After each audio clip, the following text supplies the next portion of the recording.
বিদেশি মাছকে দেশি ভাবে কাটছি। দেখো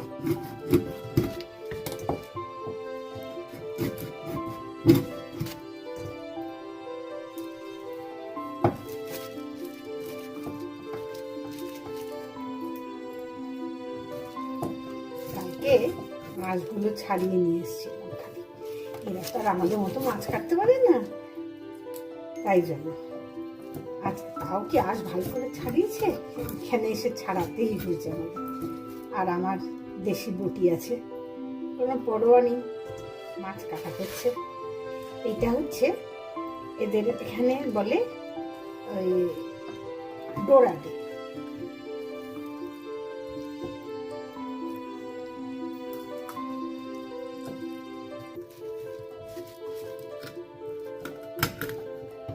এরপরে কাটবো এই দেখো জিবাস, কত বড় দেখেছো, এইটাকে এবার কাটবো।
এত বড় মাছ কাটতে গেলে বটি ছাড়াও গতি নেই।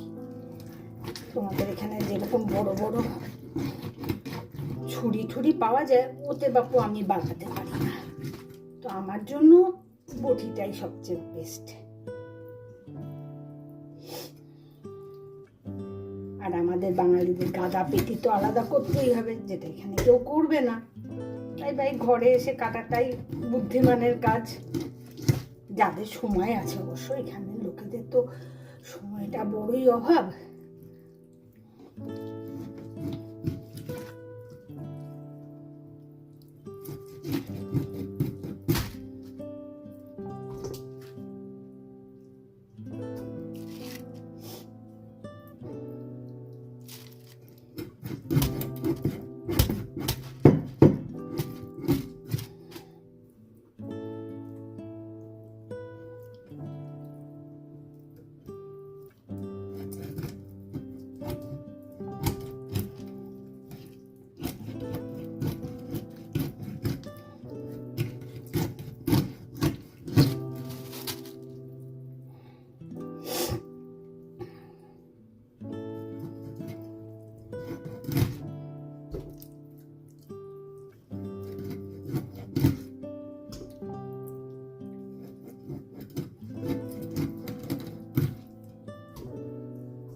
মাছ কাটবো কিরকম, কলতলায় বসে, যদিও এখন আমাদের ফ্ল্যাটের জীবনে কলতলা ফলতলা তো নেই, তাও আমরা নিচে বসেই কাটি।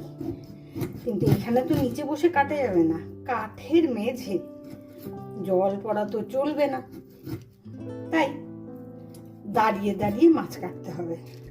সে বড় মুনশিয়ানার কাজ, আমি যা বুঝতে পারছি। যাই হোক, মাছ কাটা শেষ হলো, এবার তবে আমি আসি।